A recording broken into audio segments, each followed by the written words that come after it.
Bom, temos aqui em casa o Zé Paulo, a Sandra, o Alexandre, o Ricardo e vocês acompanhando à distância, e tem os chilenos também que vão entrar a qualquer momento.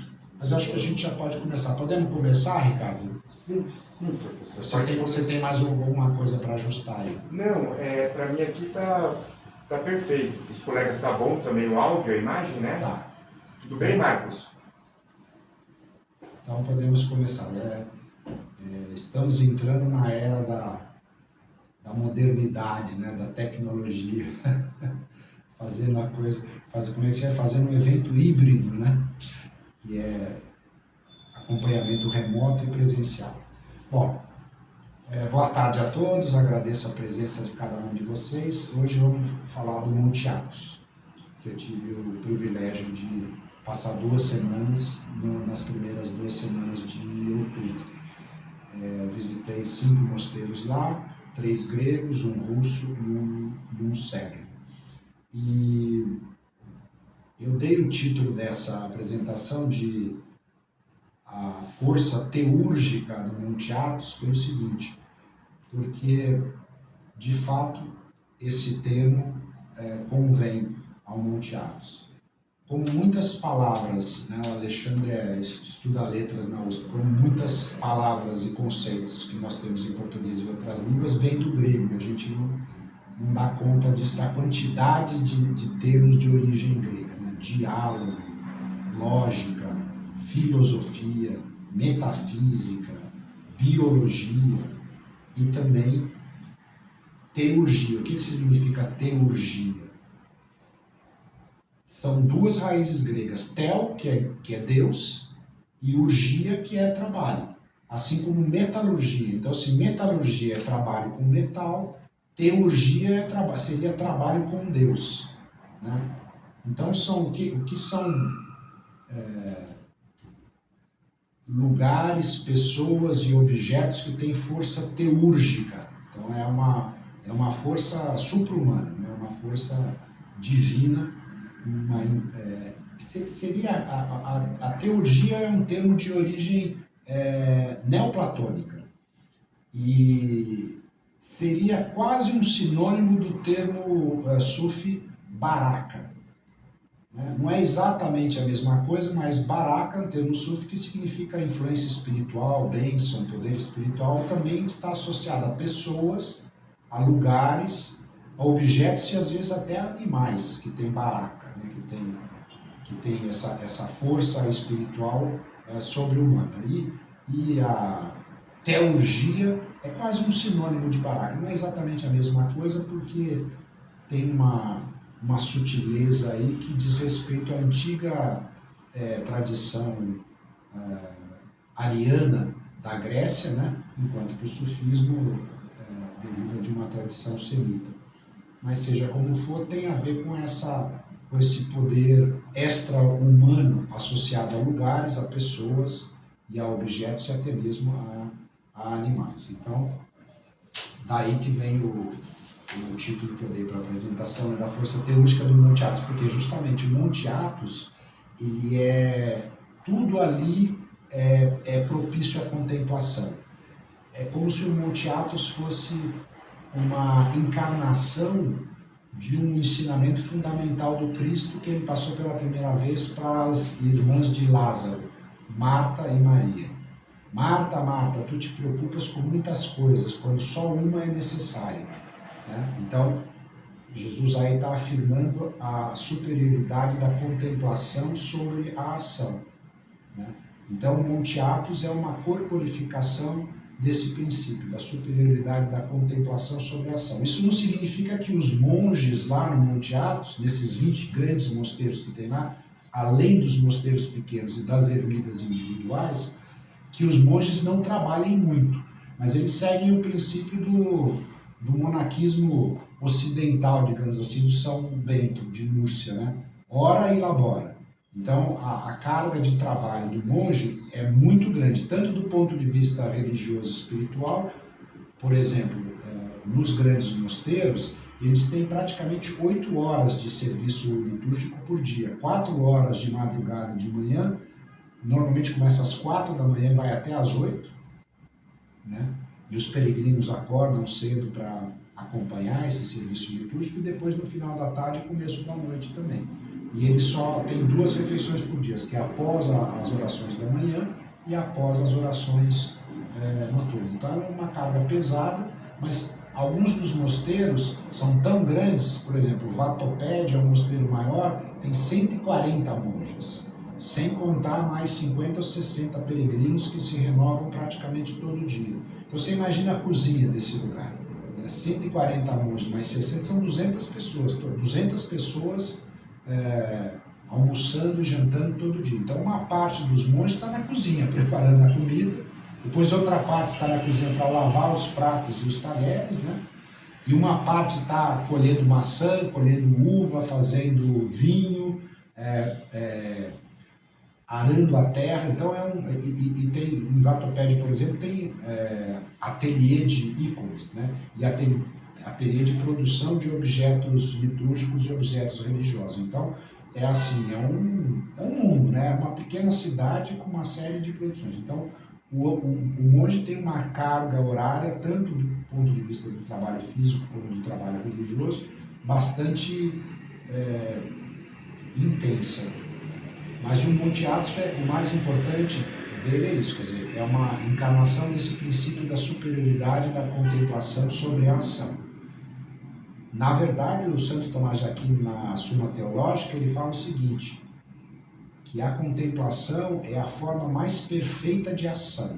Ele nem coloca como uma dicotomia, a ação como oposta à contemplação. Ele fala que a contemplação é a forma mais perfeita de oração. E o Dr. Stoddard tem um livro chamado Lembrar-se no Mundo de Esquecimento, que ele tem um capítulo dedicado à ortodoxia oriental, e lá ele fala que uma viagem ao Monte Athos nunca é um mero passeio, é mais uma peregrinação devido à sacralidade do local e ao fato de que há mais de 1000 anos é um território de oração incessante, 24 horas por dia de contemplação e oração, isso há mais de 1000 anos, porque a maioria dos mosteiros foi fundada, desses 20 grandes, foi fundada a partir do século XI. Mas antes disso, já desde o século V ou VI, já existiam monges e místicos que habitavam em cavernas ou em cabanas nessa península, né? Que é uma península que tem mais ou menos 50 quilômetros de comprimento no norte da Grécia por 10 de largura. Então são mais ou menos 500 metros quadrados e nesses 500 quilômetros quadrados tem 20 grandes mosteiros com dezenas de monges cada um, e tem os esquites, que são chalés ou casas em que vive um monge mais experiente que ensina monges mais jovens, 3, 4, 5, e depois tem as ermidas, que são habitações individuais para os eremitas. E os tipos de vida monástica, de vida monástica que tem lá no Monte Athos são 4.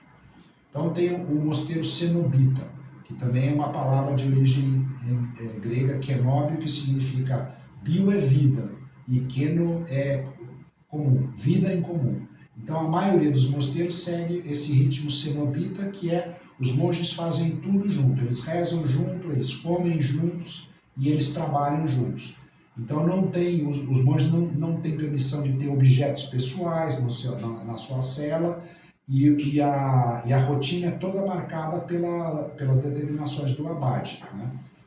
Depois tem um segundo tipo de mosteiro que chama idiorítmico, que também é uma palavra de origem grega, que significa ritmo, significa padrão ou ritmo mesmo em português, e ídio significa particular. Então é um ritmo ou um padrão particular em que os monges têm muito mais liberdade do que nos mosteiros cenobitas. Eles podem ter objetos pessoais, eles não precisam rezar necessariamente junto com os outros, eles podem estudar na sua própria cela e rezar, eles têm maior autonomia, né? Depois o terceiro tipo são os splits, que são comunidades pequenas de um monge experiente mais 3 ou 4 jovens, e depois finalmente as ermidas. Então são 4 tipos diferentes de monasticismo que tem no Monte Athos. O Dr. Stoddard, ele esteve no Monte Athos em 1950 e poucos, logo depois do final da Segunda Guerra. E ele relata que, por exemplo, hoje um dos grandes mosteiros que tem lá, que é um mosteiro búlgaro, chama Iviron, o Iviron, na época dele era idiorrítmico. Hoje eu tive lá, já é cenobita. Então, desses 20 mosteiros grandes, todos se tornaram cenobitas, que é o mais comum da vida monástica. Mas ainda tem alguns esquites, que são essas comunidades menores, que são idiorrítmicas. Nem todas esses esquites são tão pequenos assim. Por exemplo, Santa Ana é um esquite perto acho que perto da Grande Lavra, que é bem no sul, e é o primeiro, né? Que é um mosteiro romeno, na verdade é um esquite romeno, não é um mosteiro grande, e lá eles têm 30 monges, então já é praticamente um mosteiro, mas é considerado esquite porque não é um dos 20 grandes que surgiram a partir do século X. Então isso daí também é outra coisa importante. E eu me lembro também desse livro do Dr. Stoddard, que ele fala que o Monte Athos, uma peregrinação ao Monte Athos, é você se dirigir para o mundo da lembrança e deixar para trás o mundo do esquecimento. O mundo da lembrança de Deus, o mundo da lembrança do sagrado, e deixar para trás o mundo do ego e das preocupações do mundo. Então, tudo no Monte Athos conspira para a contemplação. É fácil se concentrar espiritualmente lá, porque praticamente não tem distrações. Não tem televisão, não tem cinema, não tem shopping center, não tem avenida, só tem os mosteiros. Né? E nos mosteiros não tem nada, não tem televisão, não tem cinema, não tem nada. Tem, no máximo, tem uma biblioteca, ou tem um tesouro de ícones e de relíquias, que acentua esse aspecto teúrgico, né, no Monte Athos, por causa da força espiritual das relíquias e dos ícones. Praticamente cada um desses 20 mosteiros tem os seus ícones milagrosos. Normalmente são ícones da Virgem Maria, que ao longo dos séculos se sabe que através deles milagres foram efetuados, e aí os fiéis deixam lá os exvotos, né? Os pedidos que foram realizados foram realizados por Deus, digamos, através da intercessão da Virgem Maria. Isso daí acentua esse aspecto teúrgico do Monte Athos. E as duas formas de concentração espiritual privilegiadas no Monte Athos são o serviço litúrgico. Nesses grandes mosteiros, eles, como eu te falei, eles chegam a rezar 7, 8 horas por dia.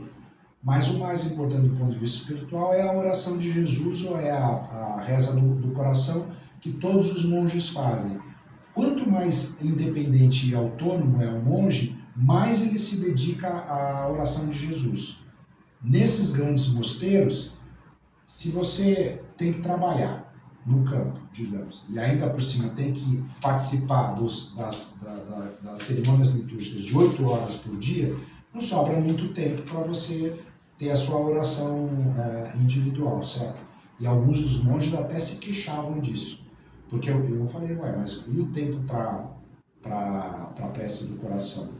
Aí falou, realmente é pouco. Isso aí nos grandes mosteiros. Vatopédio, que é o maior de todos, 140 monges, a Grande Lavra, que é o primeiro do século X, e mesmo o mosteiro russo, que também é imenso, São Pantaleimon, e o mosteiro sérvio, Hilander. Esses são grandes. E o quinto que eu fiquei chama Filoteu, que é um mosteiro menor. Depois o Ricardo vai mostrar alguns vídeos do mosteiro de Filoteu. E é um mosteiro menor, e as cerimônias litúrgicas são menos demoradas, não duram 4 horas, duram 1 hora e meia. Então o monge tem mais tempo de estudar e também de fazer de fazer as suas orações privadamente na sua própria cela.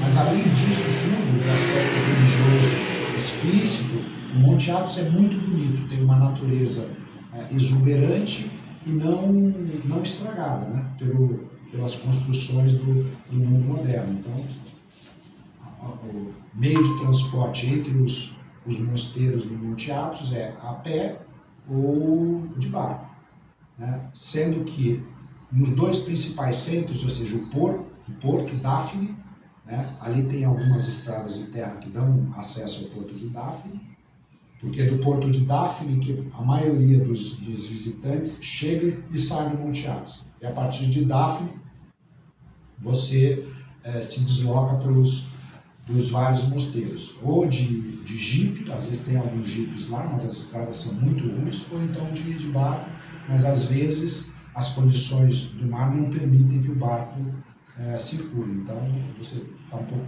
dependente disso aí, mas toda a ambiência é extremamente contemplativa e espiritual, e praticamente não há distrações, né? Um outro aspecto interessante do Monte Athos tá correndo tudo bem aí, Ricardo? Ótimo. Mais uma questão um ponto sobre nacionalismo religioso. Os ortodoxos, eles não gostam do São Tomás de Aquino, que não é considerado santo, né, na Igreja Ortodoxa, e não gostam da escolástica, porque eles acham que é muito racional. Mas eu tive discussões lá com os monges falando o seguinte: o São Tomás de Aquino era o primeiro a achar que a escolástica não era tudo, a escolástica era só uma base teórica, tanto é que o Santo Tomás escreveu o livro para seminaristas, né, jovens que estavam se estudando para se tornar sacerdotes. Então, a escolástica é um meio para o fim, né? Só mais tardiamente, e com o advento do mundo moderno, que se passou a imaginar que bastava ler e que o conhecimento teórico era tudo. Para o Santo Tomás de Aquino, em particular, o conhecimento teórico era só uma base a partir do qual entendeu o que estava sendo feito do ponto de vista religioso e espiritual. Então, em si mesmo, não tem nenhum defeito ou limitação na escolástica. Só teria uma limitação, você poderia fazer uma crítica, se a gente considerasse que a escolástica é tudo e que você não precisa se esforçar para, por exemplo, para praticar as virtudes, ou se esforçar para praticar a oração ou participar dos sacramentos. Mas a escolástica é uma base teórica a partir do qual você entende o que você está fazendo do ponto de vista religioso e espiritual. Mas os ortodoxos têm muito de nacionalismo religioso, né? Então eles não têm. É difícil encontrar um monge ortodoxo que tenha uma apreciação mais objetiva do catolicismo, das riquezas do catolicismo. Por exemplo, os ortodoxos não têm estátua, né, nas suas igrejas e capelas. Eles têm ícones, os ícones são belíssimos, muitos desses ícones são milagrosos. Mas isso não significa que as estátuas não tenham a sua razão de ser. Eles acham que é idolatria, né? Nesse ponto é uma avaliação similar à dos muçulmanos e judeus, que também não têm estatuária, né?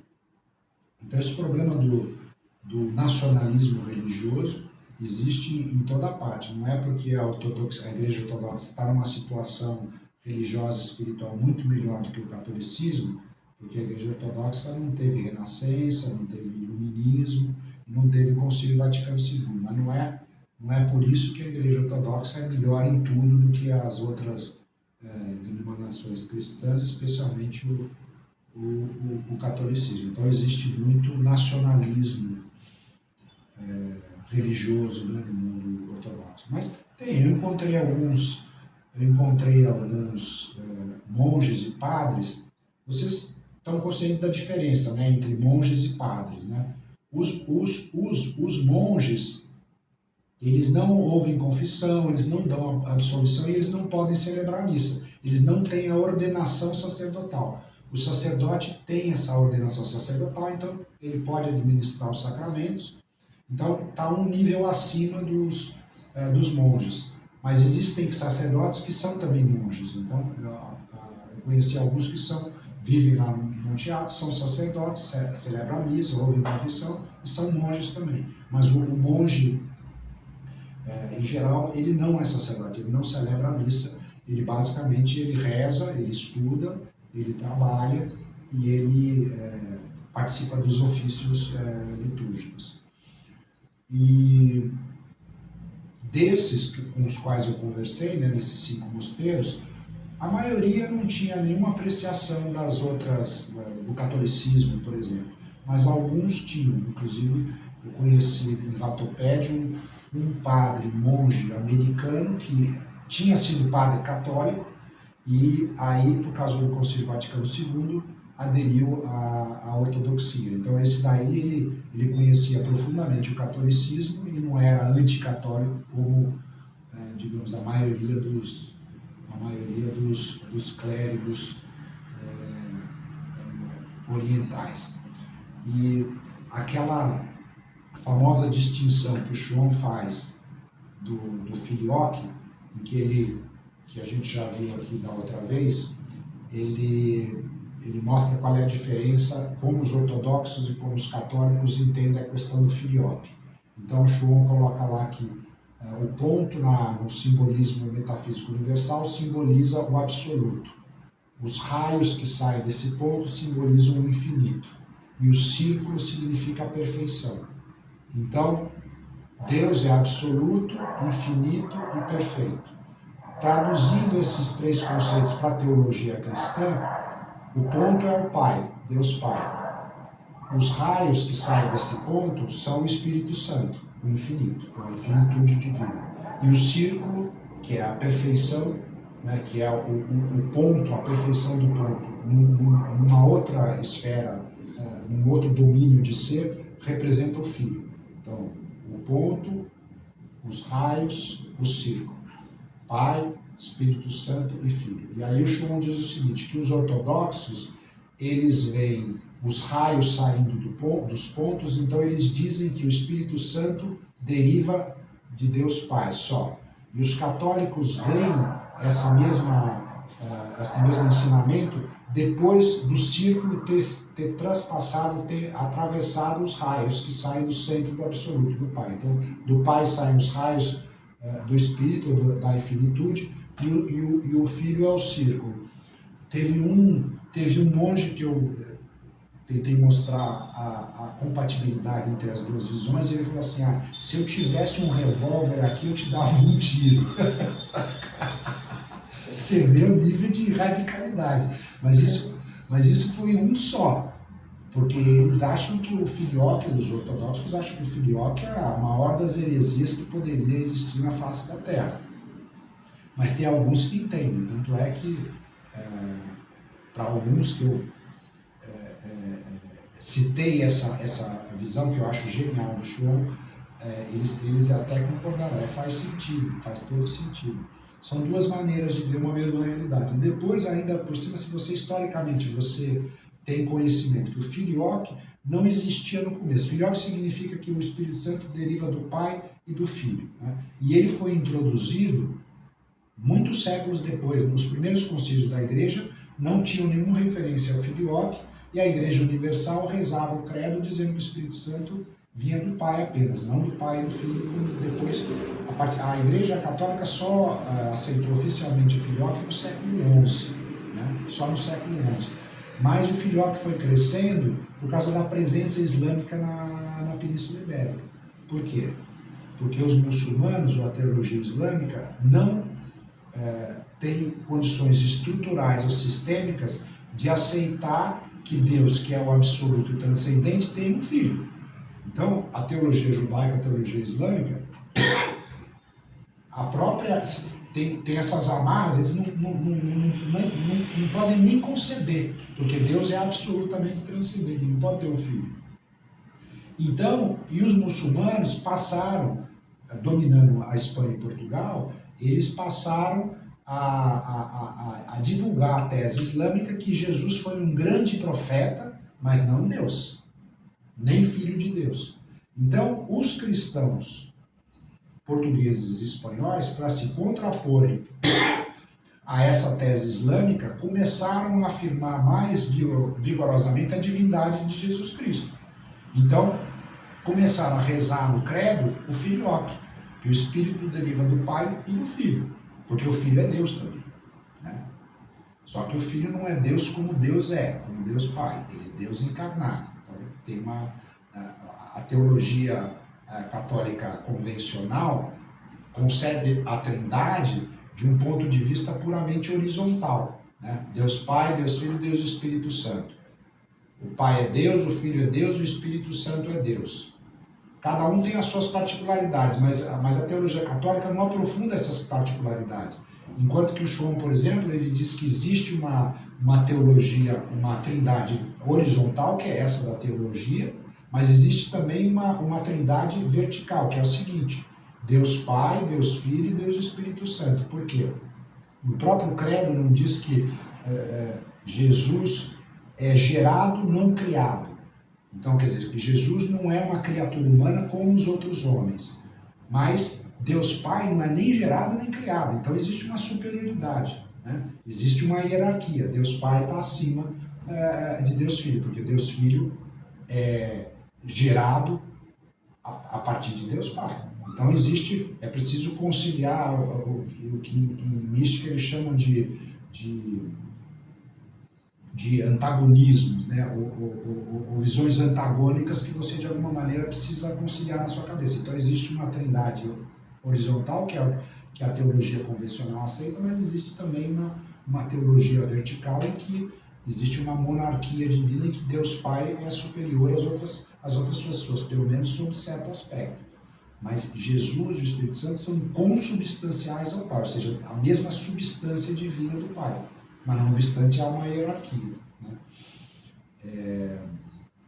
Então todas essas questões, especialmente a presença do Islã na Península Ibérica, fortaleceram a tese do filioque.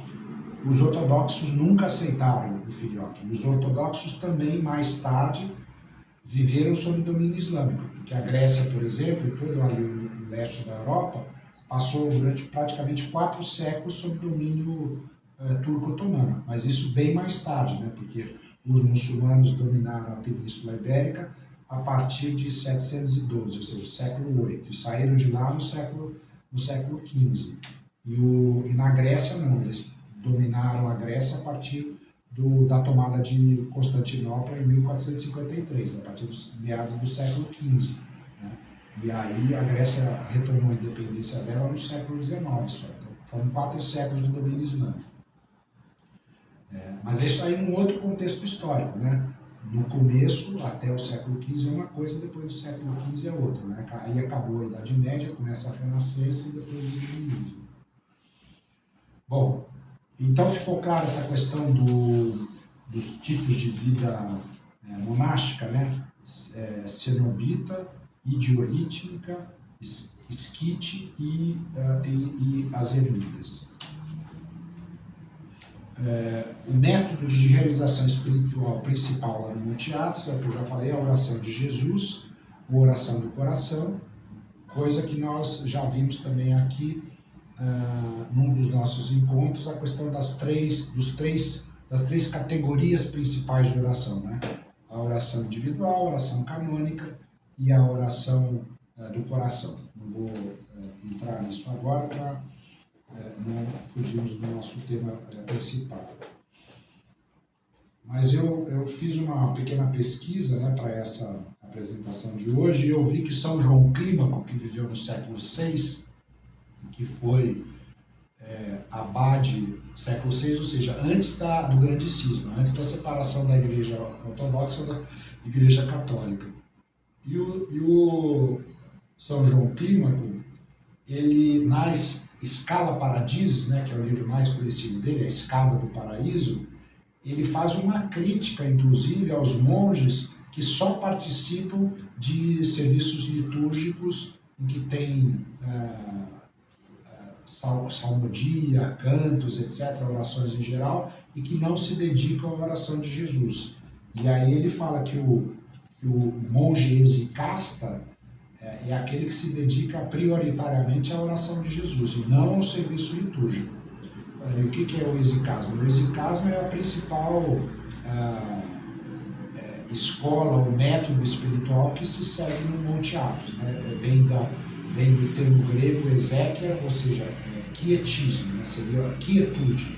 É o que os alemães chamam de Gelassenheit, o mestre Eckhart chama de Gelassenheit, quietude ou exicasmo. Esse é o principal método que eles usam lá no Monte Athos, de aproximação com o divino. Bom, me surpreendeu que São João Clímaco tenha criticado especificamente esses monges que só praticam essas longas litanias e esquecem da única coisa necessária, que é o mais importante segundo ele, que é a oração do coração. Então, o exicasmo é uma escola mística e teológica importante, oficial dentro da Igreja Ortodoxa, e que é a predominante lá no Monte Athos. A base teológica do exicasmo está nos escritos de São Gregório Palamas. São Gregório Palamas foi um monge e sacerdote que viveu no Monte Athos, se não me engano ele viveu no mosteiro de Vatopede, e depois ele foi bispo de Tessalônica, que é uma cidade importante da Grécia. Foi bispo de Tessalônica e ele ensinava e defendia essa doutrina do exicasmo, e o coração da doutrina do exicasmo é o conceito de theosis, né? o deificatio em latim. O exicasmo, ou quietude, ou indiferença espiritual com relação aos problemas do mundo do ego, é o método espiritual que deriva da doutrina da teoses, né?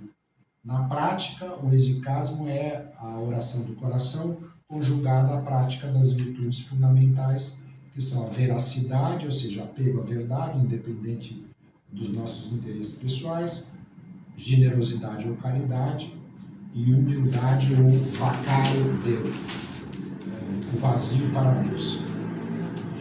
No Ocidente também, essas doutrinas com nomes diferentes também são postas em prática. São Francisco de Assis tem esse livro aqui interessante, que chama São Francisco de Assis e o Islã, em que o autor é um padre franciscano holandês, e ele fala da temporada que São Francisco de Assis passou no Oriente Médio. São Francisco saiu da Itália e foi até a costa do Egito, no sul do Mediterrâneo, para tentar pacificar os cruzados e os jihadistas dessa época, né? E lá São Francisco conheceu o governante do Egito, que era sobrinho do Saladino. Como o Saladino é de origem curda, não é árabe, ele tinha vencido os cruzados em Jerusalém, então ele assumiu o poder islâmico no norte da África e na Terra Santa. Depois da morte dele, a família dele, então, foi a dinastia derivada do Saladino, e nessa época que São Francisco de Assis esteve no Egito, o sultão era um sobrinho do Saladino. E diz esse autor aqui, Heberich, que apesar da dificuldade de comunicação, no Egito eles logo encontraram alguém que falasse italiano ou latim para se entender com São Francisco, e houve um entendimento, e São Francisco acabou passando meses ali, passou meses no Cairo, em Alexandria, depois ele recebeu a autorização do sultão para ir até a Terra Santa, foi até a Terra Santa e foi até a Síria. Então passou meses no Egito, e dizem alguns autores que São Francisco teria recebido ensinamentos sobre a oração de Jesus, a reza do coração, através dos contatos deles com os cristãos orientais que ele conheceu no Egito, na Síria e na Terra Santa, e eventualmente até os contatos que ele teve com os místicos muçulmanos na corte desse califa, que também, o Islã, ou o sufismo, também pratica essa reza do coração, de acordo com a teologia islâmica, obviamente. Né? Então, São Francisco de Assis também não é considerado santo pelos ortodoxos. Por quê? Porque ele viveu depois de 1054, que é a data do grande cisma. Então, depois disso, eu não sei se a Igreja Católica reconhece algum santo canonizado pelos ortodoxos depois desse século XI ou não, mas eu acredito que sim, porque a Igreja Católica tem os defeitos dela, mas ela não é tão excessivamente nacionalista como os ortodoxos. Mas, por exemplo, São Francisco de Assis, que foi um grande santo, um dos maiores santos de toda a história do cristianismo, não é considerado como santo na igreja ortodoxa.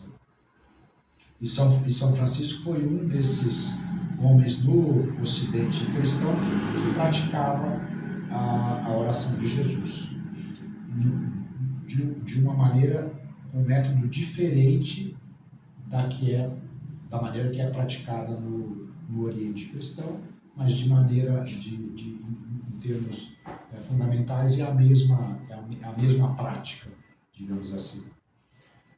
E o Chuon, eu vi numa das cartas dele, que ele diz o seguinte, a respeito dessa questão, né?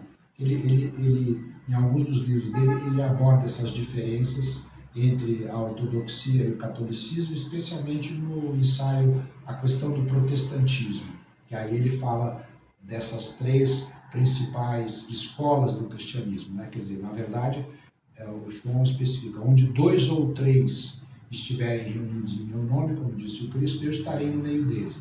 Então, esses 2 é a catolicismo e a ortodoxia, ou 3 significa o caráter mais secundário, digamos assim, do protestantismo. Mas nesse ensaio ele fala de muitas das diferenças e convergências entre as doutrinas, as práticas católicas e as práticas ortodoxas. E uma das coisas que ele fala lá é sobre justamente a reza do coração, que é o principal método de realização espiritual usado no Monte Athos.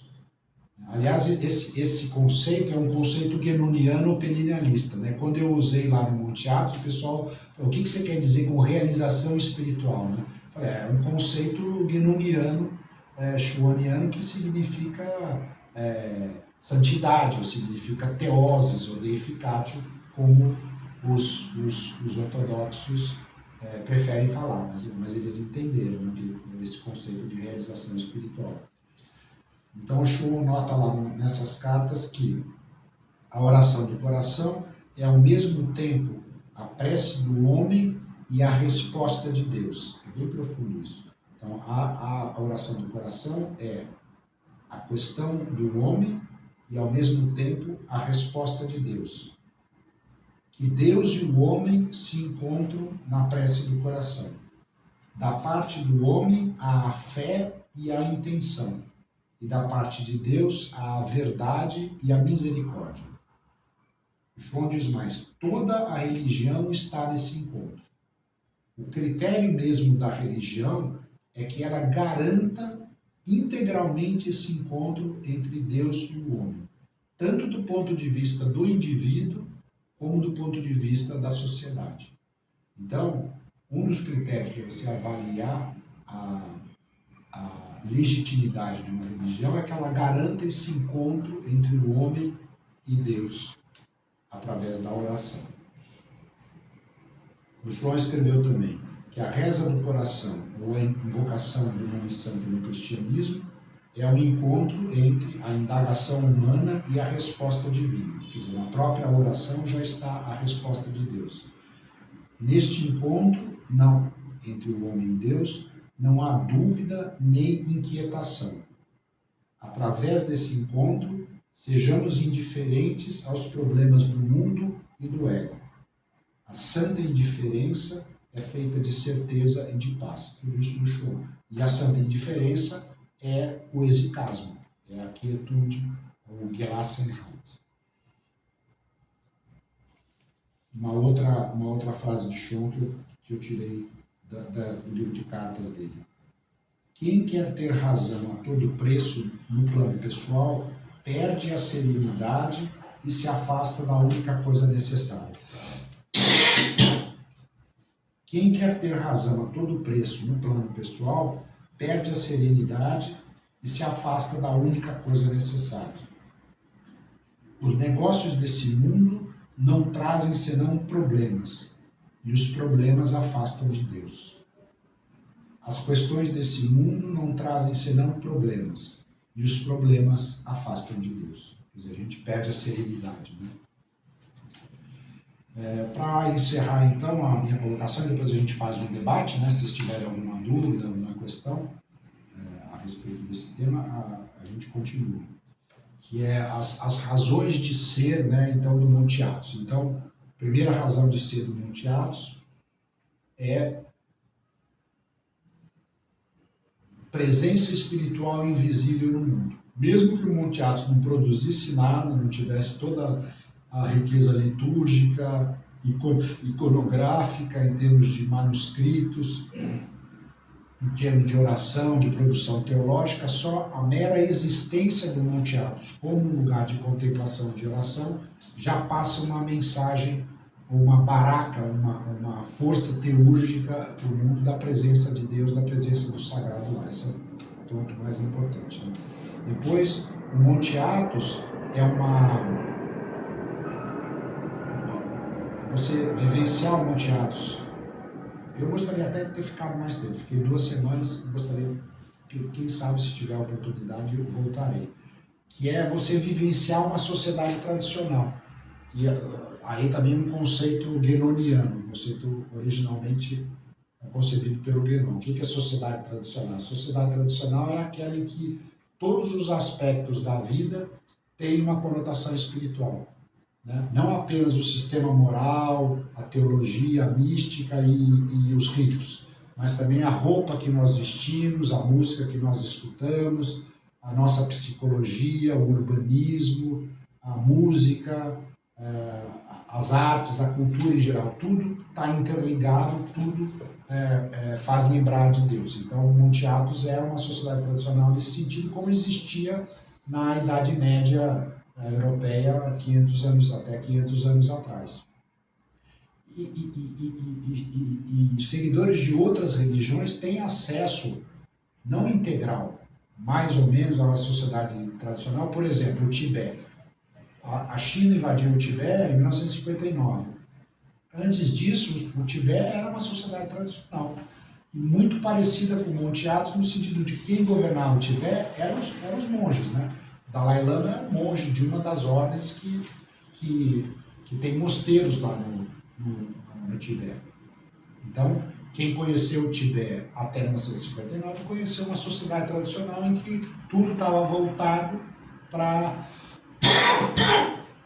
as doutrinas e práticas do budismo, né? E você ainda pode ter uma experiência de uma sociedade tradicional em alguns lugares do mundo. Por exemplo, no mundo islâmico, a cidade de Fez, os imperialistas europeus são muito criticados, mas alguns deles foram inteligentes. Por exemplo, a França, quando tomou conta do norte da África, os franceses não destruíram o que já existia. Então, por exemplo, a cidade de Fez, que é uma joia medieval, e que aí lá dentro de Fez, você tem uma experiência de uma sociedade tradicional islâmica. Tudo voltado para a religião e para a espiritualidade. O que os franceses fizeram? Eles mantiveram a cidade antiga, né, que na Espanha se chama de Casco Viejo, mantiveram essa cidade amuralhada, e em torno da Fez antiga eles construíram a Fez nova, que é uma cidade moderna, uma cidade francesa. Mas eles preservaram a cidade medieval. E assim em outras cidades também que os franceses tomaram no norte da África. Depois, quer dizer, então, no mundo budista, temos o Tibete antigo e hoje em dia Kyoto no Japão. Kyoto no Japão também, pelo menos o centro antigo de Kyoto, você tem uma experiência de uma sociedade tradicional em que o budismo japonês, as várias escolas da Terra Pura, o Zen, e outras escolas budistas governam a vida ali no centro de Kyoto. Então você pode ter uma ideia. E na outra cidade, a sua cidade tradicional na Índia, em Varanasi e outras cidades na Índia também são governadas ainda pelo espírito religioso, você pode ter uma ideia. Mas no cristianismo, eu acredito que só o Monte Athos que você tem uma ideia. Quer dizer, no centro de algumas, talvez no centro de Assis, você foi em Assis, Sandra? No centro de Assis, por causa da presença de São Francisco, no centro histórico de Siena também, você pode ter uma ideia da nossa sociedade tradicional, mas é uma ideia muito mais restrita. No Monte Athos é um território relativamente grande e que tem diferenças entre os mosteiros, né? O mosteiro russo, o mosteiro sérvio, o mosteiro búlgaro, o esquite romeno e os outros gregos, tem diferenças entre eles, mas são todos sociedades tradicionais, digamos assim, que Deus está em primeiro lugar, mas isso não significa que as pessoas não precisam trabalhar, né? Que as pessoas não precisam enfrentar os seus desafios pessoais e familiares, né? E o trabalho, como eu já disse, o trabalho é duro. Eu, em Vatoped, como eles têm o Ricardo, daqui a pouco a gente pode começar a mostrar as fotos. Em Vatoped, por exemplo, no mosteiro russo, eu tirei foto dos vinhedos deles. Os vinhedos deles, parece que você está na vinícola Miolo, no sul do Brasil. É um negócio assim, profissional. E os monges produzem vinho tinto, vinho rosé e vinho branco de boa qualidade, e eles exportam. Eu vi em supermercado em Atenas os vinhos do mosteiro de Vatoped. E os russos me falaram que eles exportam para a Rússia, que no Kremlin o Putin toma os vinhos que os monges produzem lá no Monte Athos. E o Rylander, que é sérvio, também produz bons vinhos, e inclusive todas as refeições lá tem vinho. Mesmo a refeição, a primeira refeição do dia, eles servem vinho. Acho que a gente pode agora, eu vou parar de falar um pouco, Ricardo, a gente pode colocar as fotos e os vídeos para as pessoas terem uma ideia. Acho que pode até colocar em ordem, e eu vou falando, colocar na ordem que eu te mandei aí, e eu vou falando, e depois a gente abre para